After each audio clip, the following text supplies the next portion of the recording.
are today at Abbey Road Studios, where you used to record with the Beatles. Yeah. Does that bring back fond memories for you? Yeah, well, I've recorded here quite a lot anyway, even without the Beatles, so... but it's like one of the favourite studios. This is where I made my first record with the Beatles. Terrified out my mind down there. One countdown viewer, a young viewer, wanted to know if the other Beatles were still alive. Well, your guess is as good as mine, actually. Do you ever see any of the other three guys? No, they are actually alive and kicking and all very well and doing their own thing, enjoying themselves. Does the media campaign to get the Beatles to reunite annoy you?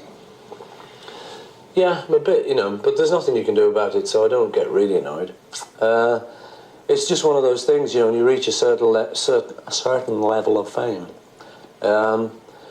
Like with the Beatles, once we split up, there were just a lot of people offering a lot of money and saying, we'll get back together for me then.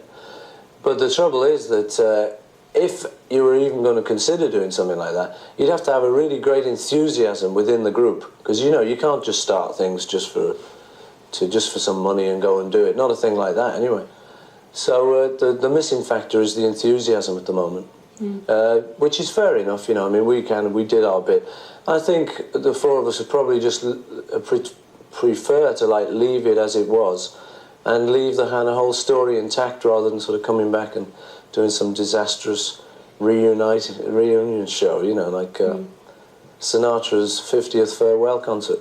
Something like that, Of all the things Nothing against Frank Mind. Of all the things you've ever done, is there anything in particular that you consider your best work?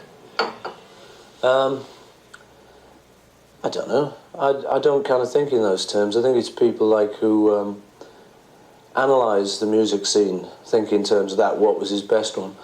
But I don't know, if I just had to answer it for some quiz or something, I might say Sgt. Pepper. Or I might say Yesterday.